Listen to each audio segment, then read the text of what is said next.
Will Optus ever recover from the latest outage drama, and what impact will the Melbourne Cup interest rate rise have on those already struggling with the cost of living? Here to discuss the news of the week is Amanda Rose, founder of Small Business Women Australia. What about this Optus debacle? Good word. It's actually really bad. You know the saying, it's not what happens, it's how you handle it. That is actually a big part of this. So it's coming across quite arrogant with how they've responded. So there's a barbershop, for example, that complained, lost thousands of dollars of business.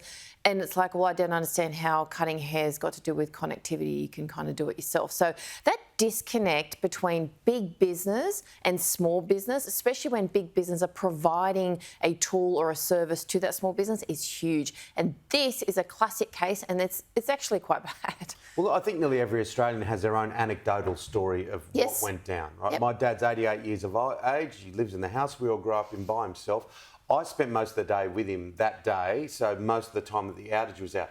But he couldn't dial 000 if he wanted to.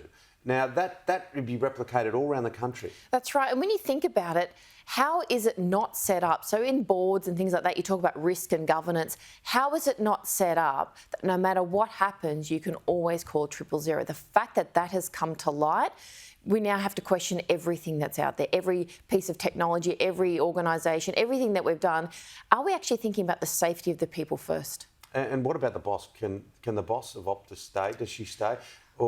Well, not with an attitude of what's your problem to the small businesses. You know, that is actually quite arrogant. What about the compensation? Oh, well, that's right. So if people have lost $5,000 in a day, it's like, oh, it's no big deal. That is a big deal to a small business owner. That could be their profit for the week. That could be paying their schools, kids' school fees and putting food on the table. So I think, yes, compensation needs to happen and a review of who's running it. Yeah, I don't think what they offered was much at all. It was very rushed and hurried. What about Melbourne Cup Day, the interest rate rise?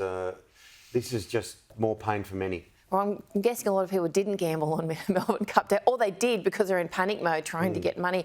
It is actually quite shocking because people are still holding their breath. A lot of people have come off fixed interest rates, so they're very worried, they're being hit hard, and there's no guarantee it's not going to happen. Now, remember, they'll promise no interest rate rises till next year, and look how many they've had already. So people are starting to really feel it when it comes to feeding their families, paying bills, and they're also not going out more. And if they're not going out, hospitality, retail, and they're not buying, they're small businesses too. They're being impacted. So this has a ripple effect. And we're coming up to one of the most expensive times of the year, Christmas time. Yes, and I hope that people really focus on time with family or time with friends rather than spending a lot of money. But if they do spend money, shop small. Go to your local small business. Buy one item from a small business rather than 10 items at a large company because it's cheaper. Yeah, keep them. And they look so much better. Great little bakeries, great little butcher That's shops. right. And all the retail stores, it could be, buy a gift from there, buy some flowers. You're keeping them going. You're keeping food on their table by doing that. Now, Immigration Minister Andrew Giles says skilled migrants are needed to build new homes. What do you think? Well, this is interesting. So I don't know where they're going to live while they're building them because we have no homes for them.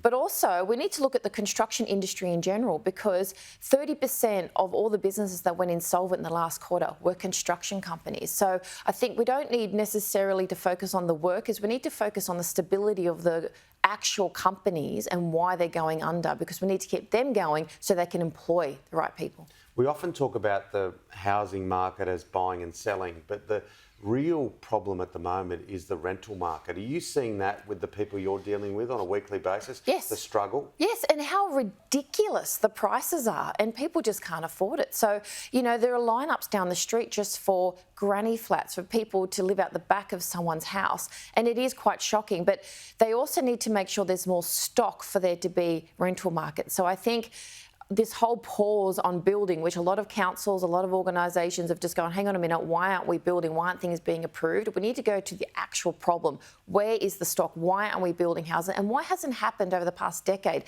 This is nothing new. We saw this coming. So both governments are responsible for this. What's your big message coming back to you? Because you are like a sounding board from small business, yes, particularly women that work in small business. Yes, they're actually struggling. They're trying to live pretty much basic living. They can't even think of profiting or growing their business in the next year. They're panic mode. They think next year is going to be a recession because everyone's telling them that. But they're worried about the supply costs. There are so many people in hospitality. Can I say that is probably the hardest hit? The supply costs that are coming in. So coffee goes up, sandwiches go up. And then when you turn up and you go, I'm not paying $20 for that. Well, the person running it, they don't want to put it up. They have to because the costs are hitting them. They then shut down. So a lot of women are shutting down their small business and they're going into workforce, but some of them can't because small business gave them the flexibility. So it's actually quite stressful for them. And if the IR legislation comes in where they change the meaning of the independent contractor, that could actually decimate their entire side hustle or even their entire earning capacity. Any arms of government doing it well, promoting and helping small business? I think there are people within government that have a genuine interest for small business from both sides and from state and federal, but I don't think as a whole they take small business seriously. All right, we'll back here next week, do it Yes, again. done. All right, Amanda Rose.